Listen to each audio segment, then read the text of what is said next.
So a new Fallout game got announced, and it's not New Vegas 2. It's instead Fallout 76, and it's probably going to be some kind of city builder type deal since it's, Reclamation Day, and it looks like Vault 76 seems to be prepared to leave the vault.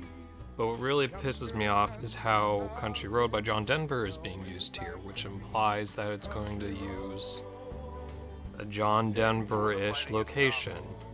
I mean, the most obvious would be West Virginia, and oh boy, post-apocalypse West Virginia. That's exactly what I want after DC and Boston. You know why people really liked New Vegas? It was because the environment was cooler. Post-apocalyptic Las Vegas. A big desert that wasn't nuked that much. There's like a certain style to the game that we hadn't seen before. It's just a more creative looking place with interesting architecture. Like when 4 got announced and it was set in Boston, I was just like, great. Boston, another East Coast colonial city. Now, I'm not saying I want New Vegas 2, I just want a new Fallout game set in an interesting place.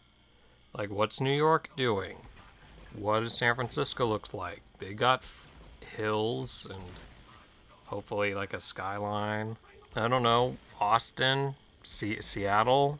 Like what are towns and locations that aren't just more or less the exact same thing we've already seen a bunch of times, or at least not boring to look at? And then like a couple days later, we find out that Assassin's Creed is going to ancient Greece. Why? Seriously, guys, get out of the Mediterranean. There's only so many stories that you can set in old locations that don't have a lot of verticality. You know, that thing that Assassin's Creed is known for, all the climbing and jumping and stuff. The roof climbing is not interesting if, there's not really very high roofs. No one plays Assassin's Creed Origins for the climbing, they played it for the combat, because there's not a lot of things to climb, because there weren't very many buildings. Because you sent it in ancient times. That's why everyone loved Ezio, because there were buildings, and they were tall.